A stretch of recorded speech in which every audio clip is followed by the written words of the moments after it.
The Muse Within. It was a bleak morning in the small, cluttered apartment of Robert Marlow, an aspiring novelist. The room was filled with the scent of coffee, half-drunk cups scattered across the table. Papers and notebooks lay in disarray, with half-formed sentences and ideas scribbled on each page.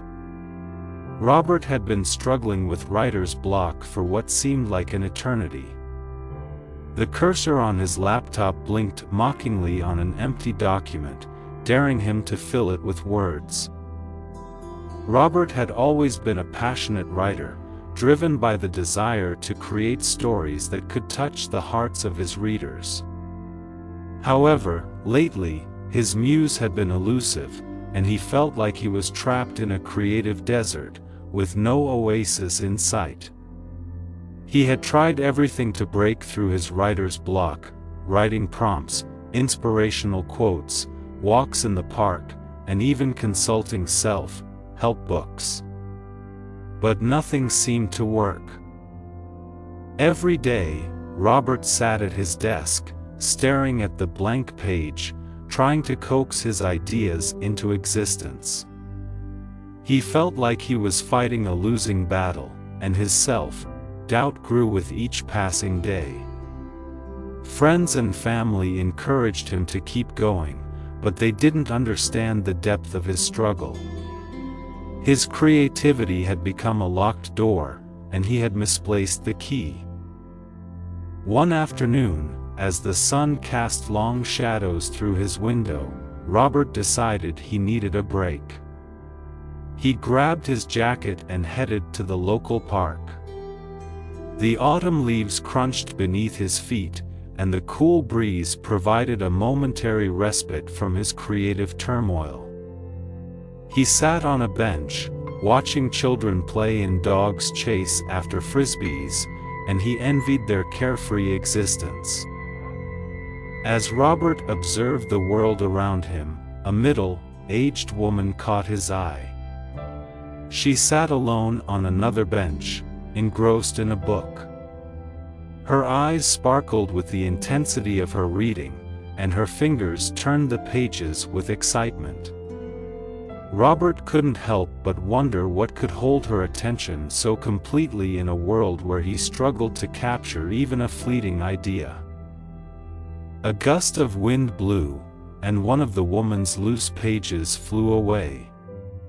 Robert rushed over to help her, and as he handed her the stray paper, he couldn't resist asking, "Excuse me, but I couldn't help but notice how absorbed you are in your book. What are you reading?" The woman looked up and smiled warmly. "I'm reading The Enigma of Inspiration by Emily Mitchell. It's a collection of essays and stories about how some of the greatest writers in history overcame their creative struggles. It's quite inspiring." Robert's interest was piqued. He decided to strike up a conversation with this stranger who seemed to have found a solution to the very problem that had been plaguing him for so long. They talked for hours about the book, their favorite authors, and their shared love for literature. As the sun began to set, the woman introduced herself as Susan, a freelance writer with a wealth of experience in the industry. Robert couldn't help but admire her passion and determination. She seemed to exude the very essence of creativity that he had been yearning for. Before they parted ways, Susan handed Robert a copy of The Enigma of Inspiration and said, "This book has helped me through some tough times as a writer. Maybe it can do the same for you." Robert thanked her profusely and headed back to his apartment. That night, he cracked open the book and began to read. The stories and essays about famous authors and their struggles resonated with him deeply. It was as if each page of the book was a beacon of hope, guiding him through the darkness of his writer's block. Over the next few weeks, Robert immersed himself in the book, drawing inspiration from the tales of writers who had faced and conquered the very same demons that haunted him. He learned about their rituals, their routines, and their relentless pursuit of the elusive muse. He discovered that the path to creativity was often filled with obstacles, self-doubt, and rejections, but the key was perseverance. Robert began to adapt some of the techniques he had read about. He established a writing routine, waking up at the crack of dawn, pouring a fresh cup of coffee, and sitting at his desk, ready to face the blank page. He embraced his failures as opportunities for growth and started sending his work out for publication, just as the writers in the book had done. Slowly but surely, Robert's writer's block began to crumble. Words flowed more easily from his mind to his keyboard, and his once barren imagination started to bloom with ideas. He felt a renewed sense of purpose, and his passion for writing was rekindled.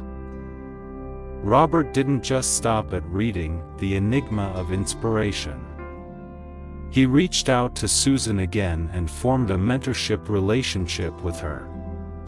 She provided valuable feedback on his work, offered guidance on navigating the publishing world, and became a source of unwavering support. As the months passed, Robert started to see his writing improve. He sent out queries to literary agents, received rejection letters, but never lost hope. He revised his manuscripts, attended writing workshops, and joined a local writers' group. He even managed to secure a small publishing deal for his first novel. With each rejection he faced, with each late night spent honing his craft, Robert's determination grew stronger. He was living the stories of the authors in the book, and he realized that the struggle was an essential part of the creative journey. It was the crucible that turned his raw ideas into refined prose. And then came the day when he received the email he had been waiting for. It was an acceptance letter from a prestigious publishing house. His novel was going to be published, and his dream of becoming a successful writer was becoming a reality. Robert couldn't contain his excitement, and he called Susan immediately to share the news. Susan's voice crackled with pride and joy as she congratulated him. "I always knew you had it in you, Robert. I saw the spark in your eyes the day we met at the park. You've come a long way, and I'm so proud of you." Robert's debut novel was a hit, garnering critical acclaim and finding its way into the hands of readers all over the world. He continued to write and publish, each new work building on the last. He never forgot the struggle that had once held him captive and used it as a source of motivation and inspiration. Years passed, and Robert Marlow became a celebrated author, known for his ability to capture the depths of human emotion and the beauty of the written word. He had conquered his writer's block, but he knew that the struggle was an essential part of his journey. He had discovered that creativity was not a finite well but a bottomless spring that could be tapped into with persistence and passion. The Muse Within had been with him all along, waiting to be awakened. It wasn't a fleeting presence that would come and go but a permanent resident in his soul. Robert had found the key to unlock his creativity, and he was determined never to let it slip away again. In the end, the story of Robert Marlow was one of struggle, motivation, and inspiration. It was a testament to the power of perseverance and the belief that even in the darkest moments, the light of creativity could shine through. And as long as there were stories to tell and words to write, Robert would continue to share the magic of the written word with the world, never forgetting the day he met a stranger in a park who had shown him the way. Thank you so much for watching this video till the end. Please hit the like button if you like this video, and hit the subscribe button to learn English through watching these kinds of interesting stories daily. Please click on the screen on any video showing on your screen to watch it next. Once again, thank you so much for watching this video till the end.